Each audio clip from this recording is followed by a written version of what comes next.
eternidade. Príncipe da paz, seu nome é Jesus. Eu queria conversar sobre música e tem uma pergunta que eu queria ouvir a tua opinião a respeito. Porque às vezes a gente se preocupa, quem é músico dentro da igreja, acaba se preocupando muito com a parte técnica. Sim. E não podemos ser levianos também. Nós sabemos que música boa é música boa. Música ruim Exato. é música ruim, falando tecnicamente. Mas Sim. o que é mais importante dentro da igreja? Ou como é que a gente equilibra isso? O que é mais importante, a técnica ou a comunhão com Deus? Os dois são extremamente importantes, né? Eu tenho preparado algum conteúdo aqui para nos próximos dias estar falando a respeito para os músicos, para os ministros, para os líderes de adoração, né? E eu tenho preparado um conteúdo que fala muito sobre isso, né? A questão de você ter o equilíbrio, né?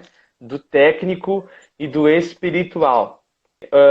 Se você for ler na Bíblia, quando Davi ele chama os levitas, ele chama alguns pela sua capacidade técnica, né? A primeira atitude de Davi é procurar quem tinha capacidade. A gente pode até procurar na Bíblia aqui uma passagem que fala em crônicas, se não me engano, para mim ser pontual naquilo que nós estamos falando. Eu não quero falar nada que eu queira talvez mostrar para alguém. Eu quero falar o que está na Bíblia.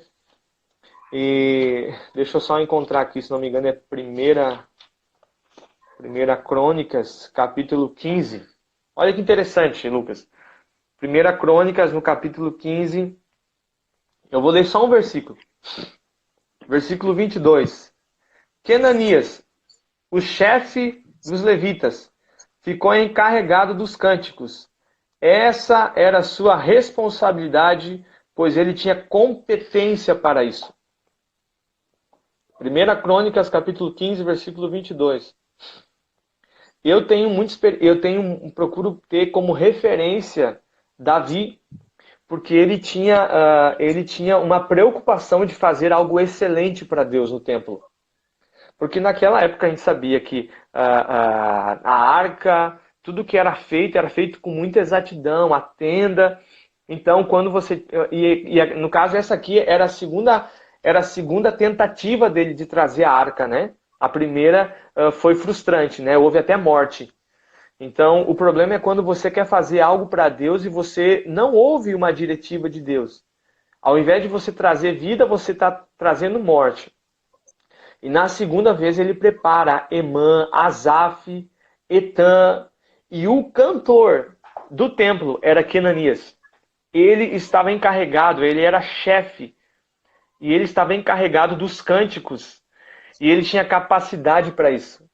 Então a primeira coisa que a gente precisa entender, antes de tudo, você foi chamado para isso? Você foi vocacionado para a música? Você Bem definitivamente... observado. Você realmente foi chamado para isso. Nós, no nosso ministério ali, no Ministério Mevan, nós temos um Ministério de Louvor ali, um departamento da música, em que antes de você subir à plataforma para ministrar, antes de você subir ao altar, você passa por uma audição, né? Digamos assim, você chega ao pastor, nós temos a nossa pastora Andréia, que é a esposa do pastor presidente da igreja, e o pastor Rômulo, né, que ele é responsável por toda a equipe de louvor. Então, chega o Jason lá, que entrou no ministério agora, né, tá conhecendo, e o Jason, ele toca e canta.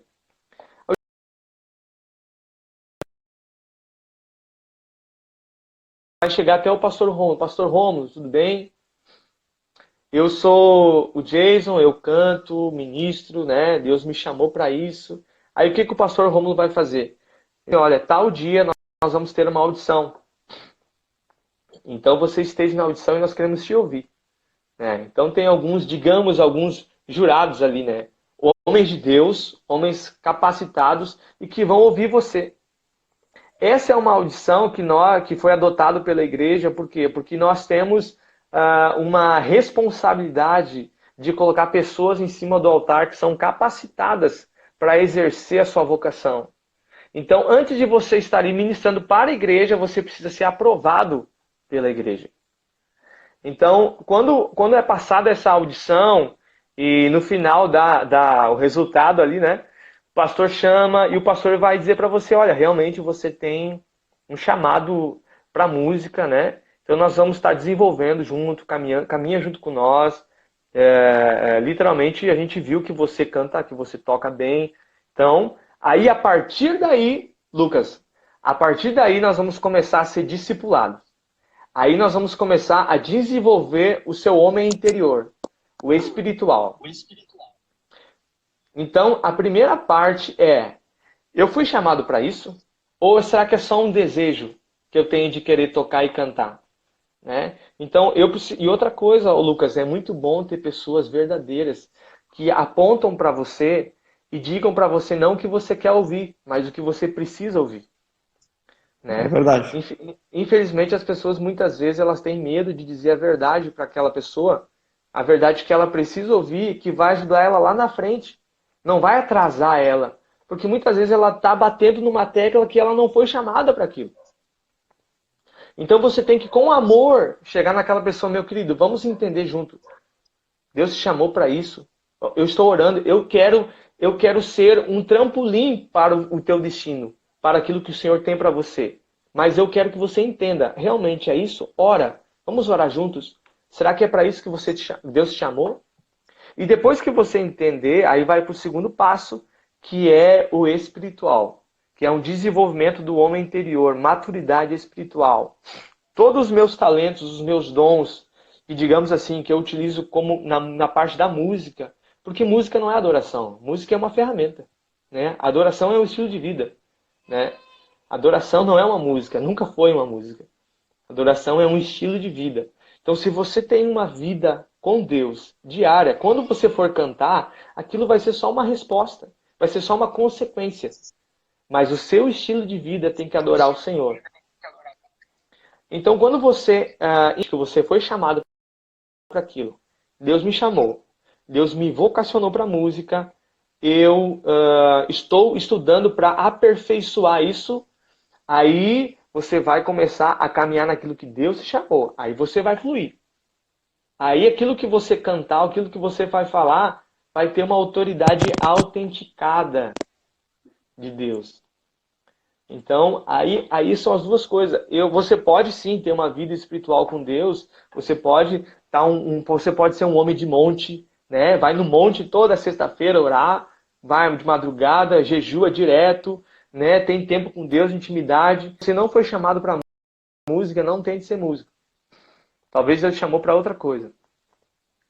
Agora, se Deus chamou... E outra coisa, Lucas, é uma coisa também muito interessante, a gente procura perceber, procura ser perceptível a seu respeito.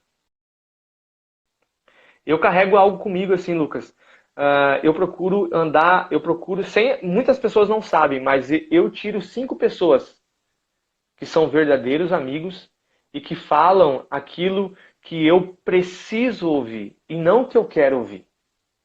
Porque um amigo verdadeiro, um homem de Deus que tem princípios, que está construindo algo em Deus, no reino de Deus, ele vai ser sincero, ele vai dizer, olha Lucas, você precisa mudar isso. Você não está fazendo o que você precisa fazer. Então, homens verdadeiros que vão dizer isso para você, porque eles vão te ajudar você a se inserir, a alinhar você no propósito de Deus. Então, isso é uma coisa muito interessante. Eu acho que é muito legal essa parte da audição.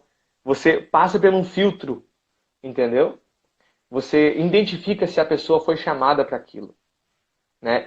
Porque a gente tem que ter... É uma responsabilidade muito grande você ser um ministro, você levar adoração à igreja, você está diante da igreja. Assim como Davi fala no capítulo 15 de 1 Crônicas, que Ananias ele era responsável. Era uma responsabilidade. Você parou para analisar o que os levitas faziam? Eles colocavam a arca sobre os ombros. E olha a responsabilidade que eles tinham. Se desse algum problema, você não podia encostar na arca porque você morria. Ele é Deus forte, Pai da eternidade, Príncipe da paz, seu nome é Jesus. Foi ferido, machucado pelas minhas falhas, pelos meus pecados, mas hoje vivo está.